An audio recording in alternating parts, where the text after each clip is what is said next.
हमारे श्याम बाबा के रिंगस मंदिर के, जो प्राचीन रिंगस मंदिर है, उसके ट्रस्टी हैं राहुल जी। और साथ ही साथ आप हमारे सेकंड गेस्ट को तो बड़ी बखूबी जानते हैं, एस्ट्रो हेमंत जी। ये हमारे यहाँ गेस्ट रहे हैं एज एन एस्ट्रोलॉजर, बट इन्होंने हमसे कहा कि जी आप श्याम बाबा के बारे में थोड़ा और लोगों को जाने, इसलिए एक पॉडकास्ट करो। और इनके थ्रू ही हम राहुल जी से कनेक्ट हुए और हमने रिक्वेस्ट करा कि सर प्लीज़ आप आइए और सबसे पहले तो श्याम बाबा के बारे में सही नॉलेज हमें दीजिए, और रिंगस मंदिर इतना प्राचीन है उसके बारे में भी थोड़ा आज हम जानेंगे। Sir welcome. जय श्री श्याम। जय श्री श्याम। आप बड़ी दूर से हमारे लिए आए, उसके लिए बहुत बहुत थैंक यू। जय श्री श्याम। आपका जो पॉडकास्ट है, धार्मिक पॉडकास्ट करते हैं, तो काफ़ी अच्छा लगा मुझे यहाँ पे आके भी। बाबा के बारे में भी आज आप सबको, आपके सबके माध्यम से सब श्याम भक्तों तक ये जानकारी पहुँचेंगी। और काफ़ी श्याम भक्त हैं हमारे हेमंत जी भी, और इन्हीं के माध्यम से मतलब जो ये चाह रहे थे कि काफ़ी टाइम से बाबा के बारे में और ज़्यादा जानकारी जो है सब श्याम भक्तों तक पहुँचे, तो एक अच्छा जगह है। काफ़ी धार्मिक जो आप यहाँ पहले से भी पॉडकास्ट कर चुके हैं, अच्छी जानकारी मिल रही है आपको, मेरी ओर से धन्यवाद। और जैसे कि आप सबको मालूम है कि बाबा श्याम का जो महाभारत काल से वर्णन मिलता है, और श्री कृष्ण इसमें मेन भूमिका में थे। पांडव और कौरव जो दो कुल थे, इनके आपसी जो झगड़ों के अंदर में श्री कृष्ण चाह रहे थे कि धर्म की विजय हो। और वहाँ तक सब लोगों को मालूम है कि श्री कृष्ण किस प्रकार से चाह रहे थे, क्या करवाना था पांडवों को वो विजय। क्यों? क्योंकि उनमें धर्म को कौरव जो थे थोड़ा सही से धर्म के ऊपर सही नहीं था, उनका कोई भी चाल चलन था जिस तरीके से, तो वो चाह रहे थे कि कृष्ण जी पांडव धर्म विजय प्राप्त करें, और जो आगे की सत्ता है वो धर्म स्थापित करके पांडव संभालें। तो एक ये धर्म के ऊपर ही ये सारा जो कौरव और पांडवों के बीच में ये विवाद शुरू हुआ था, और श्री कृष्ण इसमें मेन भूमिका में रहे। वहाँ तक की सारी जानकारी सबके बीच में। लेकिन जैसे जैसे ये धर्म युद्ध आगे बढ़ रहा था और बड़े से बड़े योद्धा इस रणभूमि में पधार रहे थे, आ रहे थे, तो श्री कृष्ण चाहते थे कि भाई ये जल्दी ये युद्ध समाप्त हो और धर्म की विजयी स्थापना है वो हो जाए। तो इसी पात्र में एक निकल के आते हैं अपने जैसे भीम जो हैं। ये उस वक्त की बात है जब अज्ञातवास चल रहा था। कौरवों ने पांडवों को अज्ञातवास की ये दिया था, तो 14 वर्ष का जो, तो भीम जो थे उन्होंने हिडिंबा से शादी कर ली थी उसी अज्ञात वर्ष के उसमें। और उनके एक पुत्र हुए जिनका नाम अपन घटोत्कच के नाम से उनका, और उन्होंने शादी की थी अहिल्यावती से, और उन्हीं के पुत्र हैं वीर बब्रिक, जिनका बाद में जाकर के नाम जो है श्याम नाम पड़ा। पहले इनका नाम वीर बब्रिक ही रहा। श्याम नाम इनको श्री कृष्ण ने दिया था, जिसका अपन आगे थोड़ा सा चर्चा करेंगे। तो जब वीर बब्रिक जो हैं, ये बाल्यावस्था से ही बहुत वीर पराक्रम, इनमें मायावी शक्तियाँ थी। और जब महाभारत युद्ध चल रहा था तो वीर बब्रिक ने भी अपनी माता से इच्छा जाहिर की थी कि मैं भी इस रणभूमि में, क्योंकि इनके पास में मायावी शक्तियाँ थी, शिव भगवान से और अग्निदेव से इनको धनुष और तीर प्राप्त हो गए थे। ये भी अपनी ताकत को आजमाना चाह रहे थे कि मैं भी, मेरा जो शौर्य बल है रणभूमि में, मैं उसको दिखाऊं सबको और सबको चकित कर दूं। ये इनमें इतना सामर्थ्य था। तब ये रणभूमि के लिए जब प्रस्थान करने जा रहे थे, तब माताजी से, अपनी माता से इन्होंने पता मतलब आज्ञा ली कि मैं किसकी ओर से इस रणभूमि में किसकी ओर से लड़ूं। तो माताजी को लग रहा था कि भाई पांडव संख्या बल में कम है, तो वो देखे कि भाई हाँ जो हारेगा तो आपको उसके उनकी ओर से लड़ना है ये युद्ध। तो ठीक है माँ कि हारेगा जो, मैं उसकी साइड से युद्ध जो साइड कमजोर होगी, हाँ जो साइड कमज़ोर होगा कि आप वीर बब्रिक आप उनकी ओर से। नीला अश्व था इनका, और पर 3 बाण थे वीर बब्रिक के पास में, लेकिन इतनी भयंकर इनके पास में मायावी शक्ति थी, जिसका मैं आगे वर्णन करूंगा कि श्री कृष्ण भी उस मायावी शक्ति को देख करके अचंभित हो गए थे। बहुत बड़ी भारी मायावी शक्ति थी इनके पास में।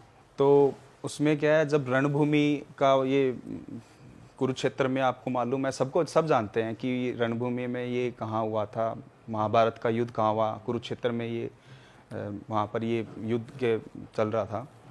तो ये इसकी भयंकर इतनी प्लानिंग थी कि बड़े से बड़ा धुरंधर योद्धा भी इसकी कल्पना ही मात्र कर रहा था कि इतने इतने पूरे धरती के वीर योद्धा यहाँ इकट्ठा हो गए तो ये युद्ध कैसा होगा, उसकी कल्पना कर करके लोगों में भय था इस चीज़ का।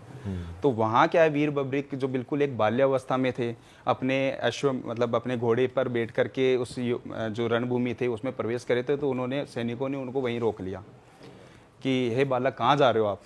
तो उन्होंने कहा कि मैं युद्ध लड़ने और देखने जा रहा हूँ। तो कि आप यहाँ से लौट जाइए, यहाँ पर तो जो पहले से ही बड़े बड़े योद्धा हैं उनके इस युद्ध की कल्पना करके उनको ही मतलब डर लग रहा है, आप कहाँ इसमें। तो ये चीज़ क्या है, जब उनको और वो जीत पे अड़ गई है कि नहीं मुझे इस युद्ध के लिए मैं मतलब मेरे में सामर्थ्य है और मैं ये युद्ध लड़ना चाहता हूँ। तो ये सैनिकों के माध्यम से जब श्री कृष्ण पांडवों के समक्ष अपना युद्ध का जो रण का वो प्लानिंग बना रहे थे कर रहे थे, तब उन तक ये मैसेज पहुंचा श्री कृष्ण तक। तो इसका थोड़ा सा पांडवों ने भी उपहास मतलब मजाक बनाया था कि एक बच्चा है भगा दो आप यहाँ से, ऐसा कुछ करके इस तरीके से। सर वैसे देखा जाए तो वो तो भीम के पोते ही हुए। हाँ भीम के पोते। हाँ तो उन्हें तो फिर वो खुद ही मतलब पहचान नहीं, उनका परिचय नहीं था, उनका परिचय नहीं था। जैसे कर्ण का जब उनका तीर लग कर के जब वो स्वर्ग लोक के और हो रहे थे, तब जाकर के उनकी माताजी ने बताया था कि पांडवों को कि ये भी आपके ही भाई थे। अच्छा। तो इस तरीके से इसमें कुछ पात्र ऐसे भी हैं जो जैसे घटोत्कच को भी श्री कृष्ण ने तब, क्योंकि कर्ण के पास एक महारथी ऐसा तीर था, वो कर्ण की जिद ये थी कि मैं इस तीर को यूज करूंगा, इसको काम में लूंगा तो किस पे लूंगा, अर्जुन पे लूंगा, क्योंकि सबसे बड़ा तीर समक्ष कौन था, कर्ण के सामने अर्जुन ही थे, तो उनके ऊपर। लेकिन श्री कृष्ण ने प्लानिंग कर दी, जो भीम के बेटे थे घटोत्कच उनको बुलाया, और वो भी मायावी शक्ति से युक्त थे। तो वो कर्ण ने जो वो तीर था, दुर्योधन ने पूरा मतलब जोर लगा दिया कि भैया आप इस पर ये प्रहार करो, नहीं तो ये पूरी सेना को निगल जाएगा। और फिर श्री कृष्ण का जो मायावी चक्र चलाया हुआ था वो उसी तरीके से प्लानिंग किया। कर्ण ने क्या किया, वो तीर जो अर्जुन पे यूज करना था वो वहाँ पर घटोत्कच को मारने में किया, तो वो जो उनकी वहीं पर हो गया। फिर इसी तरीके से बाबा श्याम का जो मतलब वीर बब्रिक की एंट्री होती है वहाँ पे, तो वीर बब्रिक की यही जिद थी, जहाँ पर जो श्री कृष्ण के साथ पांडव बैठे हैं युद्ध योजना बना रहे हैं, तो वहाँ पर भी ये पांडवों ने उनका उपहास उड़ाया कि भैया यहाँ सब लोग ही भयभीत है तो एक बच्चे का क्या काम है यहाँ। तो श्री कृष्ण तो मायावी शक्ति थी, उनको सब नॉलेज था इस बारे में। श्री कृष्ण ने देखा कि भाई जो इतना रणभूमि तक आया और इतना मतलब पूरा सामर्थ्य के लिए कह रहा है कि मैं इस युद्ध के लिए सामर्थ्य रखता हूँ, तो कोई ना कोई अवश्य उसमें मायावी शक्ति है। तो श्री कृष्ण खुद गए थे वीर बब्रिक के पास में कि आप अगर इस युद्ध को लड़ना मतलब चाह रहे हैं तो आपके पास कोई सामर्थ्य तो होगा, आप कैसे मैं मान लूँ कि आप इस युद्ध के काबिल हैं। तो उन्होंने कि आप परीक्षा ले लीजिए। श्री कृष्ण को वीर बब्रिक ने कहा कि आप हमारी परीक्षा ले लीजिए, इस युद्ध के लिए मैं सामर्थ्य रखता हूँ कि आपके पास तो 3 ही बाण है, क्या होगा यहाँ पे, ये तो बड़ा युद्ध भारी होगा, इसका पता भी नहीं है कब कितने दिन चले, तो कि आप जैसा। तो श्री कृष्ण ने क्या किया, एक पीपल का वृक्ष था, वहाँ से उनको कहा वीर बब्रिक को कि आपको एक ये तीर से ही इस पीपल के जितने भी पत्ते हैं वो छेदित करने हैं, तो मैं आपका सामर्थ्य मानूंगा कि वाकई में आप इस युद्ध में सामर्थ्य रखते हैं, इस युद्ध को लड़ने की कला है आप में। तो उन्होंने चतुर थे, कला थी श्री कृष्ण में, एक पीपल का चुपके से उन्होंने एक पत्ता तोड़ा और अपने पाँव के नीचे दबा लिया, और फिर वीर बब्रिक को कहते हैं कि अब आप अपने एक तीर से इस पीपल के पत्तों को छेदित करें। वीर बब्रिक मायावी थे और तीनों बाणों में मायावी शक्ति थी, जिसका मैंने आपको शुरू में बताया था कि कैसी माया है, वो बताता हूँ अब। तो उसी एक बाण से वीर बब्रिक ने पीपल के सारे पत्ते हैं वो छेदित कर दिए थे। लास्ट में आकर के श्री कृष्ण के पाँव के ऊपर वो तीर रुक जाता है।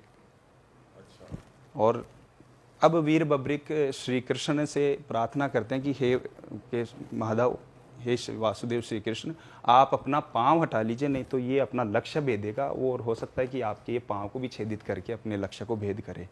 तब श्री कृष्ण को मालूम चल गया था कि ये कोई मायावी शक्ति है, इसके पास में ये युद्ध लड़ने का मतलब भारी सामर्थ्य रखता है, ये बहुत भारी शक्ति है इसके पास में।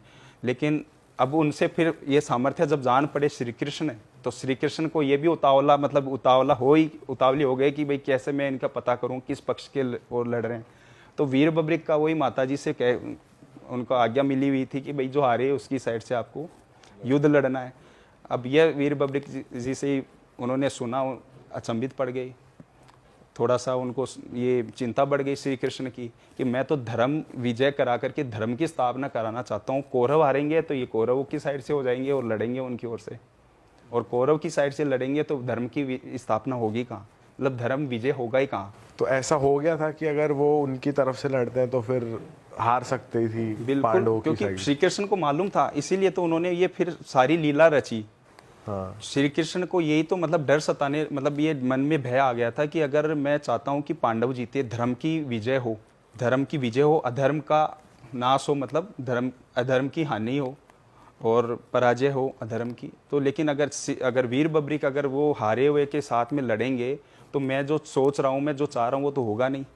तो श्री कृष्ण ने फिर इस तरीके की एक माया रची, और माया ऐसी रची कि जहाँ पर वीर बब्रिक रुके हुए थे वहाँ पर जा करके, क्योंकि उनको मालूम पड़ गया था सब कि मैं जो चाह रहा हूँ ये ये बालक है ये नहीं होने देगा, ऐसा मैं हराऊंगा कौरवों को, और ये कौरवों की साइड से युद्ध लड़ेंगे तो मैं जो चाह रहा हूँ वो नहीं हो पाएगा। तो फिर जो श्री कृष्ण है उन्होंने एक मायावी वेश बना करके एक ब्राह्मण का वेश बनाया और वीर बब्रिक के समक्ष भिक्षा के लिए गए, और उन्होंने कहा कि मुझे इस तरीके से जो भिक्षा है वो चाहिए। तो वीर बब्रिक के बाद उन्होंने कहा कि भाई मेरे पास जो खाने का है या ये ले लीजिए आप, या जो भी मैं वस्त्र धारण किए हैं, मोतियों की कंठियाँ हैं ये, तो वो कुछ भी नहीं ले रहे थे श्री कृष्ण। तो वीर जो बब्रिक थे क्षत्रिय कुल से थे, तो गुस्सा हो पड़े तो कि आपको भाई क्या मेरा सर चाहिए क्या। तो श्री कृष्ण को उसी वक्त वही बुलवाना था, मायावी उनकी सब रचना रची हुई थी। जैसे ही उन्होंने कहा कि हाँ मुझे यही चाहिए। अब वीर बब्रिक जो इतनी मायावी शक्ति रखते हैं तो वो भी थोड़ा समझदार थे कि अगर एक ब्राह्मण को मेरे सर की क्या आवश्यकता है, मेरे सर की क्या आवश्यकता है एक ब्राह्मण को, तो वो समझ गए थे। और उनको ब्राह्मण देव को हाथ जोड़कर उन्होंने निवेदन कर दिया था कि एक ब्राह्मण देव को तो मेरे सर की कोई आवश्यकता नहीं है, इस रूप में जो भी आप मायावी शक्ति हैं वो मेरे सामने प्रकट हों, मैं आपके दर्शन करना चाहता हूँ। उसी वक्त महाभारत के अंदर में उस युद्ध से शुरू होने से पहले भी ये जो श्री कृष्ण है इनका मायावी जो विराट स्वरूप जो दर्शन था वो सबसे पहले अपने वीर बब्रिक को इनको मिला देखने को। और वीर बब्रिक उस दर्शन को पा करके धन्य हुए और उनको कोटि कोटि नमन करके, और उन्होंने कहा कि बस मैं एक इच्छा लेके ज़रूर आया था कि ये युद्ध मैं लड़ूँ देखूं, तो मेरी कम से कम इस युद्ध को देखने की तो इच्छा है। मतलब उन्होंने मांगा ना शीश का, तो कि मैं आपको दान तो कर दूंगा, मतलब जो मेरा शीश है मैं आपको काट करके दे तो दूंगा, पर मेरी इच्छा है। तो उन्होंने कहा था कि बिल्कुल ये इच्छा मैं पूरी करूंगा आपकी। तो जैसे ही श्री वीर बब्रिक ने अपना शीश का जो मतलब अपना कटार निकाल करके अपना गला श्री कृष्ण को सौंपा, काट करके अपना दान दिया शीश का, श्री कृष्ण ने सबसे ऊंची पहाड़ी पर उनकी वो जो शीश है वहाँ पर रखा कि आप ये जब तक युद्ध चलेगा तब तक आप इस युद्ध को देखोगे वहाँ पर। और इस तरीके से युद्ध चलता रहा और काफ़ी इसमें नरसंहार हुआ, बहुत सारे वीर योद्धा इस भूमि के मारे गए। और जब श्री कृष्ण की सारी मायावी रचना जिस तरीके से उन्होंने प्लानिंग की थी, धर्म का विजय उन्होंने करा करके धर्म की स्थापना करना चाह रहे थे, उसी तरीके से सारा उनके पक्ष में ये सब जाता रहा। और अंततः जब पांडवों की विजय हो गई तो पांडवों में क्या है, उस विजय को लेकर के बहुत ज़्यादा उत्साह था, बहुत ज़्यादा अहंकार था। तो श्री कृष्ण को ये लगा कि ये तो मतलब जैसे अर्जुन बात करें कि मैंने मेरे जो बाण है मतलब तीर, उनके पास में इसी ये कला थी। भीम के पास में जैसे गदा का इनका प्रभाव था, बलशाली थे, तो वो सब लोग अपने अपने उसमें तारीफ करें। श्री कृष्ण को आभास हुआ कि पांडव अब अपनी विजय को लेकर के इसमें ये घमंड में चूर हो रहे हैं, इनको ज्ञात नहीं है कि क्या हुआ। तो श्री कृष्ण ने कहा कि आप सब ये कैसे मतलब कह सकते हैं कि आपने विजय दिलाई या आपके बल के कारण या आपके शौर्य के कारण ये विजय मिली है। ये तो वही बता सकता है जिसने ये पूरा इस रणभूमि में पूरा युद्ध देखा हो। तो फिर आपस में पता लगा कि भाई ऐसा कौन व्यक्ति है, हम सब तो रणभूमि में थे, ऐसा कौन व्यक्ति है जिसने पूरा युद्ध देखा कि है कोई। तो उन्होंने श्री कृष्ण ने बताया कि वीर बब्रिक हैं जिन्होंने ये पूरा युद्ध देखा है। तो सारे पांडवों को लेकर के श्री कृष्ण वीर बब्रिक के पास जाते हैं और पूछते हैं कि भाई इसमें विजय कैसे हुई। तो वीर बब्रिक जिनको तो सब नज़र आ रहा था, मायावी दृष्टि थी, सब नज़र आ रहा था कि इसमें किसी का कोई बल नहीं है। श्री कृष्ण, आपका सुदर्शन चक्र है जो मैंने सब पापियों का नाश करते हुए देखा है, इसमें किसी का कोई बल नहीं है। ये सब लोग जैसे जो अहंकार में चूर हो रहे हैं, इसमें मैंने एक ही चीज़ देखी कि आपका सुदर्शन चक्र हर पापी का नरसंहार कर रहा था और आपने सब पापियों का नाश कर दिया और ये धर्म की आपने विजय करवाई। तो इस चीज़ से श्री कृष्ण खुश हुए थे और अपने जो वीर बब्रिक हैं इनको अपना नाम दिया था कि आप मेरे नाम से पूजे जाएंगे और जैसे जैसे कलयुग बढ़ेगा आपकी महिमा, आपका जो स्थान है वैसे वैसे ही वो बढ़ेगा इसमें। और एक ये था कि जब कि कलयुग के अंदर में ही जो खंडेला नगरी है वहाँ पर धार्मिक प्रवृत्ति के जो राजा होंगे उनके शासन काल में मतलब आपकी प्रतिमाओं का जो है उसमें जो प्रकट होंगी और तब से आप पूजे जाएंगे वहाँ पर। तो वहाँ पर शीश का दान कुरुक्षेत्र जैसे वहाँ पर अपने युद्ध भूमि के वहाँ हो ही गया था। और ये फिर कलयुग आया, कलयुग के आने के बाद में लगभग आज से 1000 वर्ष पुरानी बातें हैं ये, जब बाबा श्याम की प्रतिमा को खोजा गया था। और वो खोजने का भी तरीका सब श्याम भक्तों को मालूम है कि एक गाय हुआ करती थी जो अपने शाम को जब चारा खा करके जब लौटती थी तो एक गाय अपने आप ही अपना उस झुंड से साइड होकर के एक इस रेतीला जो टीला था वहाँ पर जा कर के तो उसके थन से जो दूध है वो अपने आप उस ज़मीन में रिश्ता था। अच्छा। हाँ, उसमें क्या है फिर वो जो रिश्ता था तो ग्वालों में भी एक ये थोड़ा सा संशय हो गया था क्योंकि उस वक्त ये लगता था ना कि पता नहीं कौन सी शक्ति है, ऐसा क्या यहाँ पर है इस भूमि के अंदर में कि ये गाय का जो दूध है वो अपने आप इसमें जाता है। तो फिर राजा ने आदेश दिए कि भाई इस तरीके से जो भी है जो क्या चीज़ है उसको खोद करके हमें देखना चाहिए। तो फिर आकाशवाणी हुई कि बाबा श्याम जिन्होंने महाभारत में अपना शीश का दान दिया था वो श्री कृष्ण अवतार, तो वो प्रकट हो रहे हैं बाबा श्याम। और बड़ी धूमधाम से बाबा श्याम की प्रतिमा को वहाँ से खोद करके निकाला गया, विराजमान किया गया। लगभग यूँ मानो आप आज से लगभग 300 साल पहले तक बाबा श्याम की जो प्रतिमाएं हैं उनको कच्चा जो मिट्टी का मकान है उसी तरीके का एक मंदिर था, उसी में विराजमान की गई, पूजा होती रही। और जिसमें एक प्रतिमा मैं बताऊंगा आपको, सब लोग जानते ही हैं, खाटू है एक प्रतिमा वहाँ जो रिंगस में भी विद्यमान है, प्राचीन श्याम मंदिर रिंगस धाम में। और फिर आज से अगर बात करें अपन 17वीं सदी की, रिंगस थोड़ा सा महत्व क्या रखता है रिंगस में भी मोस्टली सब लोगों ने, जितने भी श्याम भक्त हैं सब जानते हैं। और रिंगस का महत्व क्या है मैं उसके बारे में बताऊंगा। तो जब आज से लगभग 17वीं सदी की बात करूं, और 17वीं सदी में ऐसा हुआ था कि धर्म के ऊपर मतलब अपने भारतवर्ष में जो आक्रांता थे जिन्होंने हर धर्म के मतलब हिंदू धर्म के जितने भी धार्मिक स्थल थे, बड़ी से बड़ी जो इमारतें थी उनको खंडित किया है या उनको नष्ट किया, इस तरीके का सारे वहाँ पर अपने हिंदुस्तान में इस तरीके का प्रकार चल रहा था।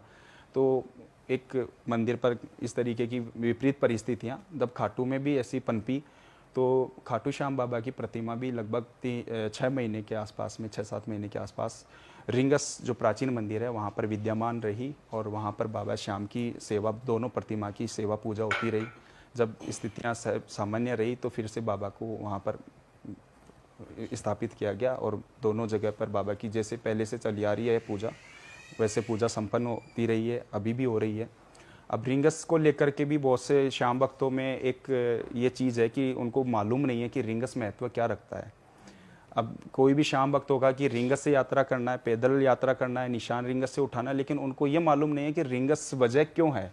होने में तो जो खाटू नगर है उसके आसपास में से तो सैकड़ों गांव हैं, बड़े शहर भी हैं, लेकिन रिंगस ही एक ऐसा क्या वजह रहा कि रिंगस से ही वो सारी चीज़ें जो शुरू होगी, यात्रा है, निशान यात्रा है, वो सारी संपन्न वहीं से होगी।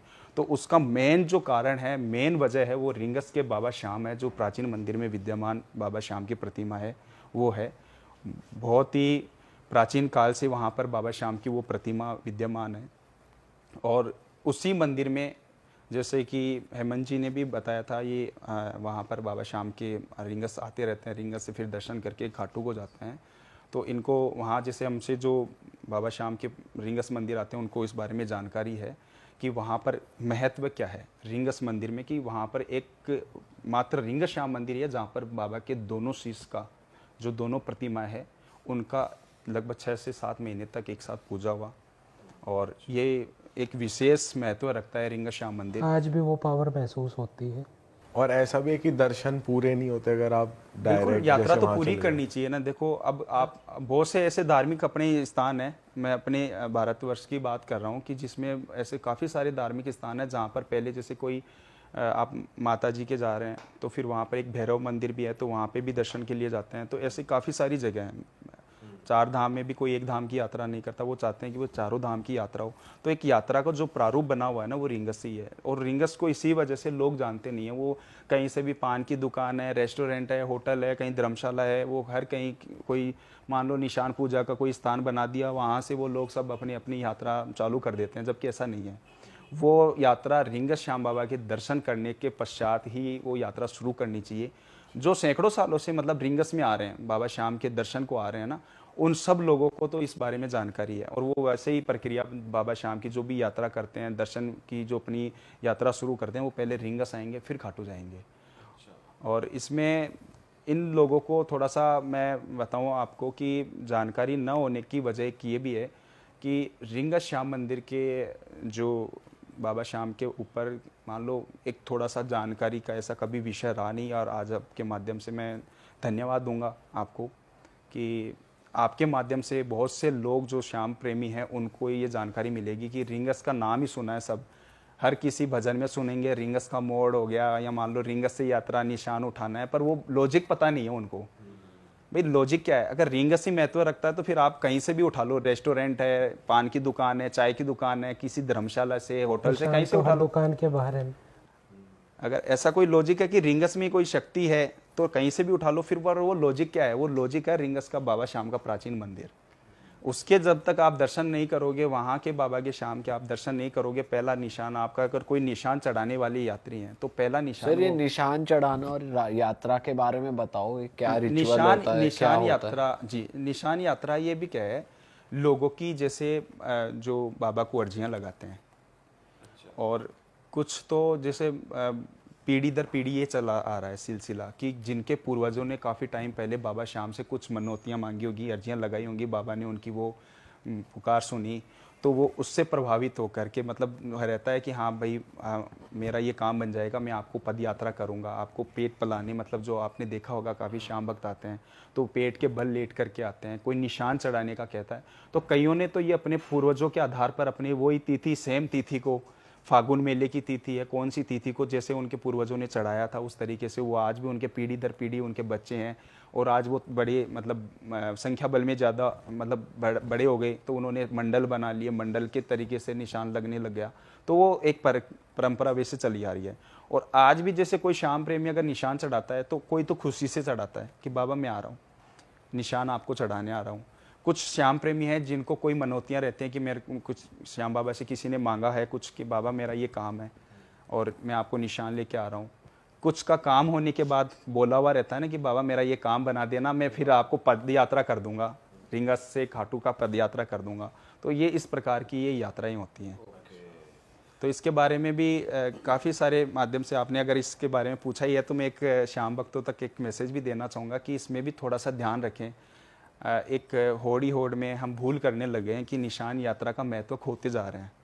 निशान यात्रा अगर हम देखें तो हमारे जो पुराने श्याम प्रेमी हैं जो आज से लगभग जो अभी एज में 50 प्लस तक पहुंच गए हैं, 60-70 की एज तक हैं, तो उनका तरीका देखो कि वो कैसे उस बाबा श्याम का निशान उठाते हैं, किस प्रकार से पूजा होती है पहले, और पूजा होने के बाद में फिर बाबा श्याम स्वयं उस निशान में विराजमान होकर के आपके साथ रहते हैं। कई श्याम भक्तों को पता ही नहीं है, वो जैसे ही मतलब किसी दुकान पे गए और कुछ सामान जैसे पैसा देकर के खरीदा और निशान हाथ में आ गया, अपनी यात्रा शुरू कर दी, पर वो सही नहीं है। पहले उस निशान की पूजा होती है, बाबा को साक्षात निवेदन या उनको वो कहा जाता है कि आप बाबा हमारी जो अर्जी है आप इसमें विराजमान रहो, और वो बाबा साक्षात फिर उस निशान के माध्यम से हमारे साथ चलता है।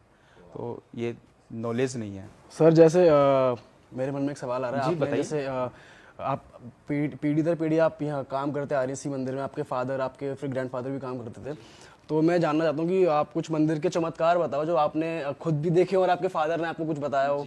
जैसे एक आपका प्रश्न है कि पीढ़ी दर पीढ़ी क्या बाबा की सेवा और क्या क्या चमत्कार बाबा के मिले हैं देखने को, तो बहुत सारे बाबा का, क्योंकि हम तो लाइव दरबार में बैठते हैं बाबा श्याम के, और हज़ारों ये चमत्कार हैं। और फिर भी मैं देखो एक चीज़ ये बताना चाह रहा हूँ कि जितने भी मैं थोड़ा सा पीछे जाऊँगा इसमें, जो 17वीं सदी के आसपास, तो जितने भी धार्मिक स्थलों पर जब आक्रांताओं ने उनको तोड़ा, उनको नष्ट किया है, उनको नष्ट करने की कोशिश की, तो मैं सिर्फ मेरे परिवार की बात नहीं कर रहा हूँ, ये मेरे परिवार की बात नहीं है।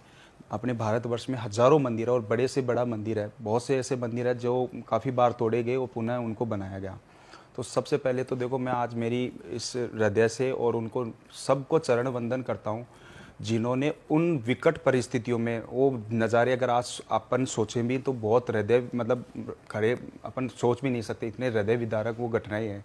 उन परिस्थितियों में भी हमारे देवी देवताओं को, जो प्राचीन मंदिर थे, उनकी प्रतिमाओं को उनसे सुरक्षित रखा, चाहे उनको वो धरती के अंदर मतलब ज़मीन में उनको दबाना छुपाना पड़ा हो या अपने प्राणों को न्योछावर करके उन मंदिरों को सुरक्षित रखना हो। तो सबसे पहले मैं वो किसी भी कम्युनिटी में, हर कम्युनिटी भारत में हज़ारों मंदिर है जिसमें हर कम्युनिटी उन देवी देवताओं की सेवा करती है, पूजा करती है, और मैं उनको सबको चरण वंदन करता हूँ इस काम के लिए, उनकी पीढ़ियों को। और जैसा भी आपने कहा तो चौहान वंश के द्वारा बाबा श्याम की पूजा की जा रही है। बहुत सारे इसमें जीवित उदाहरण है मेरे साक्षात, मैं खुद भी जब दरबार में बैठा होता हूँ, और बहुत से ऐसे श्याम प्रेमी हैं जिनसे मेरी मुलाकात हो चुकी है दरबार में, जो खुद ये कहते थे अपने मुख से, या कहा है हमें कि भाई मेरा जो अंतिम समय है, बाबा को मेरी लास्ट हाजिरी है, इसके बाद नहीं आना होगा। डॉक्टर ने मुझे 2-3 महीने का जो टाइम दिया है। उनकी रिपोर्ट, उनके इलाज अपने भारत से भी बाहर में, अमेरिका से भी उन्होंने लगभग वहाँ से चल रहा है, अमेरिका से भी काफ़ी सारे श्याम भक्त हैं, ऐसे नॉलेज में है मेरे। और जब वो बाबा से नज़रें मिलाते हैं और रोते रहते हैं कि बाबा ये मेरी लास्ट हाजिरी है, और वो श्याम भक्त ऐसे हैं, पक्के श्याम भक्त कहूँगा मैं उनको, कि भाई वो किसी भी परिस्थिति में हो लेकिन हर महीने की उनकी हाजिरी लगना तय है। तो ऐसे श्याम भक्त का अगर कुछ समय तक अगर नहीं आना होता तो हमें भी दिमाग में रहता है कि वो श्याम भक्त नहीं आ रहे हैं आजकल। लेकिन लंबे समय बाद उनसे मुलाकात हुई तो पूरे जैसे बाबा के सामने खड़े हैं और रोए ही जा रहे हैं। तो मैंने भी पूछा था उनसे कि भाई क्या बात है आपसे, काफ़ी एज थी उनकी, लगभग 65-70 के आसपास में, तो कि मेरी लास्ट हाजिरी है। अब मैं भी ये चीज़ सुन करके मेरे भी मन में एकदम से ऐसा कि पूरा हृदय सा हिल जाता ना, ऐसा हो गया कि ऐसी क्या बात कह दी इन्होंने। फिर बड़ा सा उनका एक थैला था, उसमें से उन्होंने फाइलें निकाली कि बाबा को लगा दो। मुझे तब तक नहीं बताया उन्होंने। फिर मैंने उनसे बैठा के पूछा तो कि मेरे लास्ट स्टेज है। डॉक्टर ने जवाब दे दिया कैंसर से हूँ, और 3 महीने मेरे को डॉक्टर ने लास्ट कहा है। तो बाबा श्याम का ऐसा चमत्कार हुआ कि वो मतलब सेवक के रूप में शायद बाबा ही कुछ बुलवाता है वहाँ, जो सेवा जो करते हैं उनके मुख से, कि आप यूं ही आते रहेंगे। और वो श्याम भक्त वाकई में बाबा श्याम के आज भी दर्शन कर रहे हैं। जब उनका नेक्स्ट जब ट्रिप था वहाँ का अमेरिका का, तो वो कैंसर की जो परेशानी थी उनके किसी भी रिपोर्ट में कुछ था नहीं। अच्छा, हाँ बिल्कुल। वाह। और एक मैं बात करूँ तो शायद देखो मेरे नज़दीक ही बैठे हैं, बिल्कुल बगल में बैठे हैं हेमंत जी, तो ये साक्षात उदाहरण है। एक उदाहरण और भी हैं, इन्होंने भी बाबा से मांगा बहुत। आज के अगर कभी और थोड़ा वक्त मिले, बताओ ना, अगर आप बता सकते। सर आप खुद ही बताइए अपने बारे में। बिल्कुल, क्यों नहीं। जैसा मैं अपनी स्टोरी में बार बार बताता भी हूँ, काफ़ी बार मैंने रिवील भी किया है कि एक टाइम ऐसा था कि मेरे पास कुछ भी नहीं था, और 2010 तक बहुत कुछ था। घमंड लाइफ में आया था। वो लाइफ का घमंड ऐसा था कि बाबा ने तोड़ना था, और मैं जब तक बाबा श्याम को नहीं जानता था, ना ही मानता था। ऐसे ही 2017-18 में मेरी फैमिली ने कहा कि बाबा श्याम के जाके आओ। मैंने कौन है कौन, मुझे यही नहीं पता था है कौन, जाऊं क्यों। तो मतलब रस्सी जल गई है, बल नहीं गया है, ये हालात थे। तो जब ये हो रहा था तो एक बार जाके मैं कहा चलो जाके देख लेते, जाना ही तो है। और मैं कहा ठीक है बाबा, आपके यहाँ आना था, आ गया, बाकी देखी जाएगी। पर जैसा मैंने सोचा था वैसा मेरे साथ होना शुरू हो गया। मैंने मांगा कुछ नहीं था, क्योंकि भगवान से कभी मांगा नहीं जाता है। भगवान जो है ना, वो जानते हैं कि बच्चे को देना क्या है। क्या था आपके माइंड में? हालात जब परिस्थिति डाउन थी, जब एक 100 रुपये 200 रुपये भी मांगने पड़ रहे थे, या 200 रुपये की जूस की रेडी पे काम करना पड़ रहा था, ये टाइम देखा था एज ब्रांच मैनेजर होने के बाद। तो मैं वहाँ गया और एस्ट्रोलॉजी सीख ही चुका था, पर वो नाम नहीं बन रहा था। कहते हैं ना, जब तक आपकी जेब में कुछ नहीं है एस्ट्रोलॉजर से कह रहे तेरे पास तो कुछ है नहीं, तो एस्ट्रोलॉजी क्या करेगा। सिंपल सा क्वेश्चन लोगों का यही था। तो उस टाइम पे बाबा ने मेरा साथ दिया, वहाँ से मेरा नाम बनना शुरू हुआ। वो 2018 था, आज 2024 है। बाबा ने किसी चीज़ की कमी नहीं रखी है। और मैं टैटू भी देख पा रहा हूँ आपके हाथ बिल्कुल बिल्कुल, ये 2019 में मैंने बनवाया था, और पहली बार मन से मैंने कोई टैटू बनवाया था तो यही बनवाया था। ठीक है जी। तो ये पूरे बाबा श्याम हैं, शीश रूप पूरा दर्शन है, निशान हाथ में लिए हैं, क्योंकि बाबा के निशान का बहुत महत्व है, जैसा अभी राहुल जी बता ही रहे थे। तो निशान भी साथ हाथ में लिए हैं। और मतलब मैं एक संस्था के साथ गया था सेवा करने, और वो सेवा ऐसी करने गया था, बोले कि यहाँ से ना 18 किलोमीटर निशान उठा के चलना। ठीक है जी। अब उन्होंने तो मुझे बोल दिया, और चलने फिरने में सेहत के हिसाब से आलसी आदमी में, ठीक है, तो आलसी में था ही। मैं कहा यार मेरे से नहीं चला जाएगा, मेरे को गाड़ी में भेज दो, तुम निशान लेके आते हो। कुछ नहीं होता, पता भी नहीं लगेगा, 4 कदम चलते सही। 4 कदम के बाद तो ऐसी हालत होगी चला ना जावे। पर जिनको देखूं आजू बाजू वाले गायब, पहली बार गया हूँ, ढूंढूं किसको। ठीक है जी। तो सुबह कहाँ मिलते हैं वो, खाटू श्याम जी के तोरण द्वार पे, और उस टाइम वो मुझे सेवा करने के लिए लेके गए थे। तो वो सेवा की थी, और रिंगस मंदिर में उन्हीं लोगों ने दर्शन कराए थे। तब से मैं राहुल जी को जानता हूँ। और रिंगस मंदिर में आया था, बाबा की आंखों से आंख मिली थी, और मेरे आंखों से आंसू बह गए थे। तो सारे ही धाम अपने आप में बहुत पावरफुल हैं, या जी, कुछ जी, जी, ऐसा है कि कोई से स्पेशल धाम है? पावरफुल सभी है, ऐसा नहीं है पावरफुल कोई कम है। पर खाटू में जब दर्शन हुए थे, तो जो सेवा यहाँ हुई थी ना, तो रिंगस मंदिर का मेन कहने का मतलब ये है कि वहाँ पर आपको 2 प्रतिमाओं की पावर आज भी महसूस होती है। अच्छा। जब आप मंदिर के अंदर एंटर करते हो ना, एक ओरा अलग सा फील होता है। वो मेरे कहने से तो कोई क्या ही जानेगा, एक बार विजिट करके देखे फिर पता लगता है। इसमें क्या है, देखो जैसे भी आपका ये प्रश्न है ना कि बाबा की शक्ति कौन से धाम में, देखो बाबा के नाम में शक्ति है। बाकी मुख्य जो धाम है, जो प्राचीन जो प्रतिमाएं प्रकट हुई थी, जो अपने एक खाटू रिंगस धाम में विराजमान है। और अब तो बाबा श्याम के देश के हर एक कोने में, विदेशों में भी जहाँ तक हमें मालूम है, विदेशों से भी श्याम भक्तों के निमंत्रण आते रहते हैं वहाँ पर, जो बाबा की प्रतिमाएं और मंदिर जो स्थापना रहती है वहाँ पर। तो हर जगह वो बाबा श्याम के मंदिर बन रहे हैं। बाबा को रिझाने का भाव चाहिए भक्त में, वो घर से बैठ के भी हो जाएगा। ये भाव है जो बाबा के सामने कोई अगर भक्त खड़ा है, तो उस बाबा से जैसे आंख मिलती है तो अपने आप उसकी आंखों से जो नीर बहने लग जाता है, वो उसी की वजह है कि उसका भाव उस बाबा के प्रति क्या है। सही बात है। लेकिन अब हर कोई ऐसा तो है नहीं, कुछ मतलब दोस्तों के साथ में कि भाई दोस्त को ज़्यादा बाबा से लगाव है, उसके साथ में जैसे ये भी पहली बार आए, लेकिन फिर आए लेकिन बाबा के ओके रह गए। तो अलग हर भक्त का अलग अलग भाव है। कोई मांगने आता है, कोई बाबा को सिर्फ उनके दर्शन करने आता है, कोई खुश होके कि बाबा खूब दे दिया, बस तेरे दर पे आ रहा हूँ। तो हर भक्त का अलग भाव रहता है उसमें। वो जो हेमंत जी बता रहे थे अभी कि वो जो एक धाम है जहाँ पर पीपल का पेड़ था, वो वहाँ पर चुलकाना धाम। अच्छा, तो वहाँ पर कोई मूर्ति है दर्शन के लिए? कौन मतलब आपको दर्शन मैं किसी बताता हूँ वहाँ पर क्या है। चुलकाना धाम में क्या है कि वहाँ पर पीपल का पेड़ है, जिस पीपल के पेड़ में बर्ब्रिक जी ने तीर चलाया था, और सारे के सारे पीपल के पेड़ जो छेद से हो गए थे। कई लोगों को तो ऐसा भी है कि किसी श्याम भक्त ने कह दिया कि भाई सब लोग आप जगह होके आ गए, तो ये बाबा के वहाँ पर पहुँचो आप। और बाबा को सच्चे मन से, मतलब जो देखो सच्चे मन से, हर कोई ऐसा नहीं है कि ईश्वर को सब मालूम है।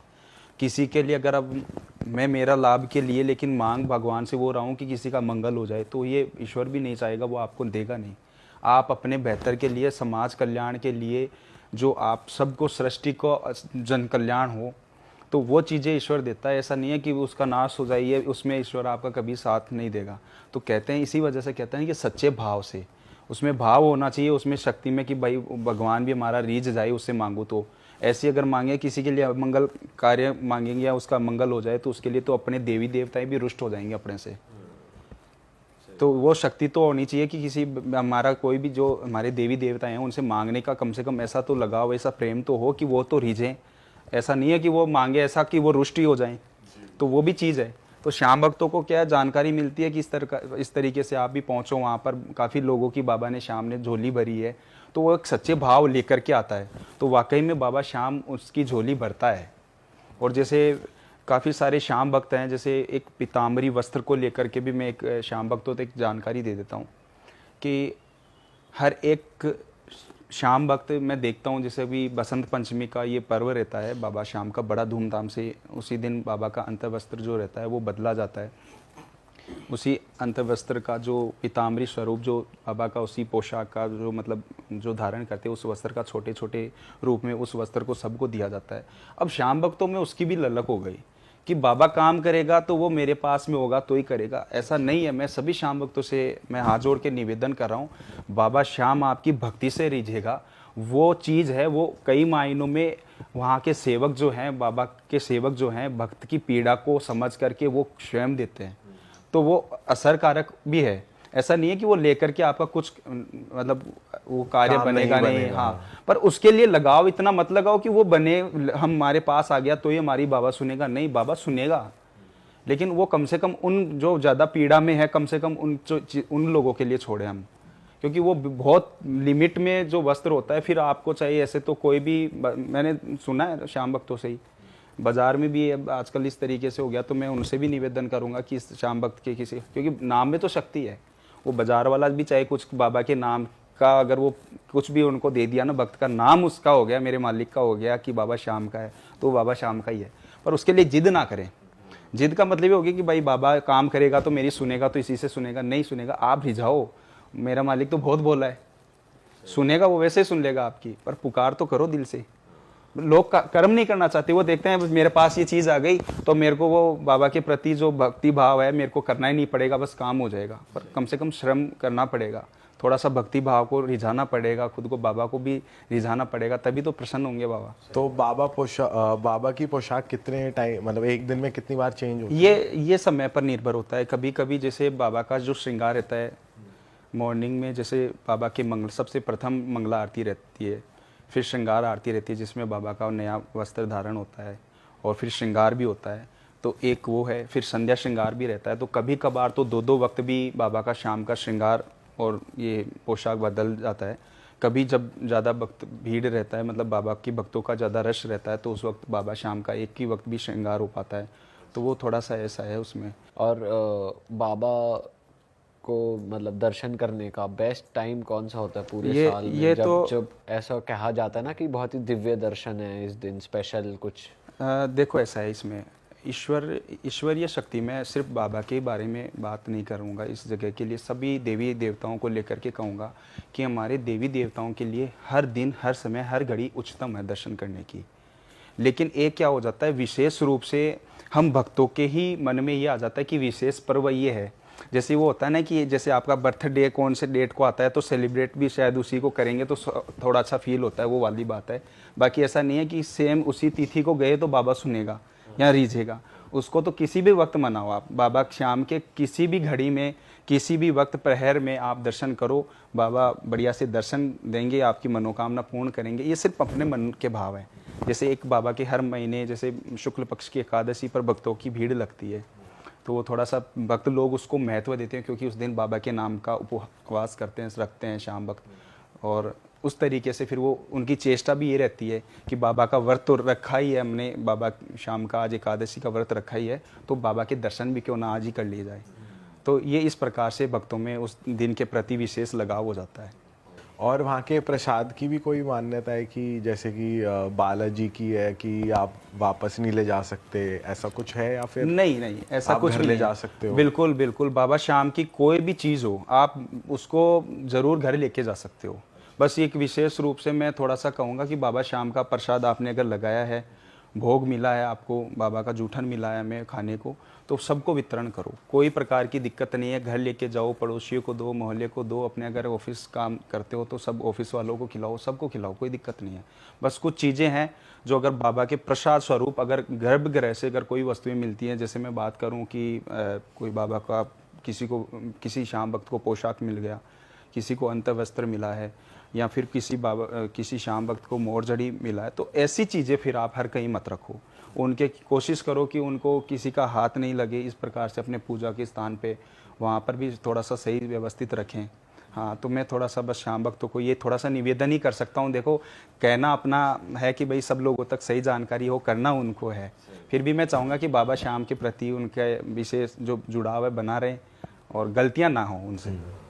अच्छा, और कोई एग्जाम्पल कोई बहुत बढ़िया कि कोई आया हो और उसका काम बन गया हो? बिल्कुल ऐसे मैंने बहुत सारे श्याम भक्त, मैं बताऊं तो आपको, बहुत सारे भजन गायक हैं श्याम बाबा के, और जिनको मैंने बाबा के सीढ़ियों पर भी, मतलब जब उनका जो भजन गायकी का दौर चल रहा था और इतना नाम नहीं था उनका श्याम जगत में, तो वो दौर भी देखा है मैंने।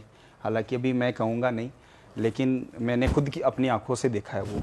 और रिंगस श्याम मंदिर की एक विशेषता ये भी है कि अगर रश नहीं रहता है ना, जब मंदिर खाली हो जाता है, तो बाबा रिंगस वाले का आप अगर मंदिर के बाहर सीढ़ी, मतलब सड़क पे भी खड़े रहेंगे तो बाबा के दर्शन हो जाएंगे। रश बन जाता है तो भीड़ रहती है, तब नहीं हो पाता बस। बाकी जैसे ही अगर आप सीढ़ी चढ़ गए तो बाबा के दर्शन आपको हो जाएंगे।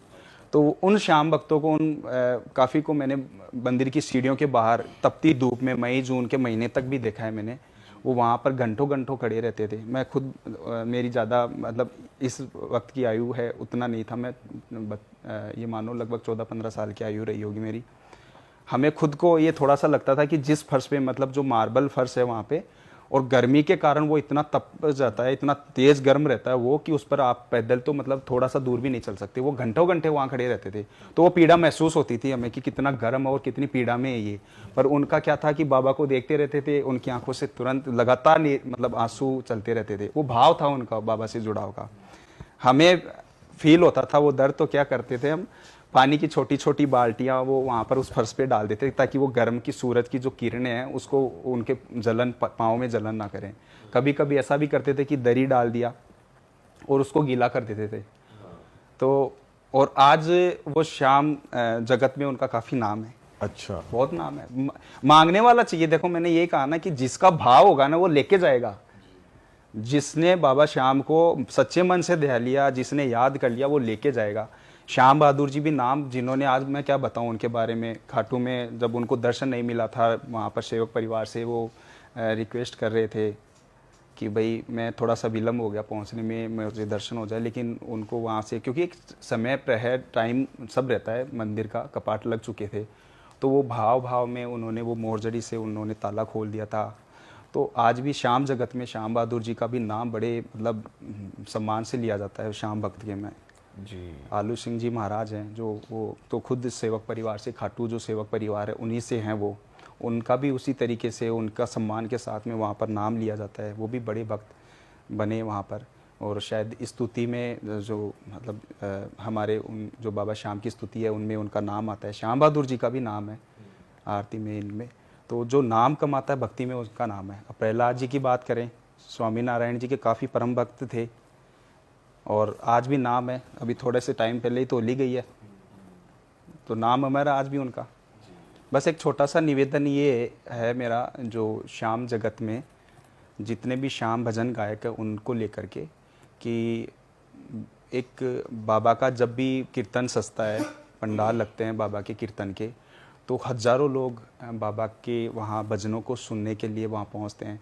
कभी न कभी कोई श्याम भगत जो मतलब जो भजन गायक हैं उनके मुख से भी कुछ ऐसी जो चीज़ें हैं जो निकल जाती है, वो थोड़ा सा उन पे भी ध्यान रखना चाहिए। वो गलत जानकारियाँ होती है असल में। कि अब जैसे मैं बात करूं तो 3 लीटर की सीसी वो जो कांच का बोतल आता है, वो ऐसा कोई लॉजिक नहीं था। देखो मैं बताऊं, हमने अब देखा है ये, अब तो फिर वो थोड़ा सा और भी कुछ बहुत सी चीज़ें हैं, लेकिन मैं वो एक छोटा सा उदाहरण के तौर पे उसको समझा रहा हूँ कि ऐसी चीज़ें हैं जो नई चीज़ें श्याम भक्तों में मत डालो आप। और थोड़ा सा निवेदन है, क्योंकि वो नए श्याम भक्त उनको नॉलेज भी नहीं है। फिर वो उनका फिर आज जैसे वो भक्त लोग आते हैं, उनका इतना टाइम पे नहीं लग पा रहा है, तो वो बोतल शीशियाँ जो इत्र कांच का बोतल आता है वो फेंकने लग जाते हैं। किसी को चोट भी लगता है, फिर वो फूटती है, तो बेचारे नंगे पाँव मंदिर में रहते हैं, उनके पाँवों में चुभती है। तो थोड़ा सा निवेदन है कि इस प्रकार से कोई नहीं, बाबा को अर्जी का, मनोकामना का, सिर्फ हम पुराने टाइम से देखते आ रहे हैं, श्रीफल जो नारियल होता है वो बाबा को बांधा जाता है वहाँ अपनी मनोकामना के लिए, और वर्षों पुरानी परंपरा चली आ रही है। वो इत्र वगैरह के लिए तो बाबा को लगता है बड़ा प्यारा है इत्र, बाबा को जैसे फूल श्रृंगार है, इत्र है, मैं इत्र की महक प्यारी है, सुगंधित पुष्प जो है वो बाबा को प्यारे हैं बहुत। पर ये मान्यता में जैसे कि बाबा मनोकामना तब पूर्ण करेंगे जब आप 3 बोतल इत्र चढ़ाओ, ये गलत है, ये ऐसा कुछ नहीं है। थोड़ा सा मैं अब क्या कह सकता हूँ, लेकिन निवेदन करता हूँ बस उनसे हाथ जोड़ के कि थोड़ा सा भाई वहाँ पर पहुँचे हुए श्याम भक्तों को भक्त में रिझाते ऐसी कोई गलत जानकारी मत दो, जो वो थोड़ा सा आने वाले में बेचारे उनको भी थोड़ा सा नॉलेज करे, पाप चढ़े उनको, ऐसा नहीं होना चाहिए। सही बात है राहुल जी, मज़ा आ गया आपसे बात करके। आज हमने बहुत कुछ जाना श्याम बाबा के बारे में और उम्मीद है कि ये पॉडकास्ट देखने के बाद आप लोग भी जल्दी प्लान बनाएंगे रिंगस मंदिर के दर्शन करने का, खाटू श्याम जी के दर्शन करने का, और हम लोग भी ज़रूर प्लान बनाएंगे क्योंकि हम लोग भी जाएंगे साथ में, परिवार के साथ जाएंगे। बिल्कुल।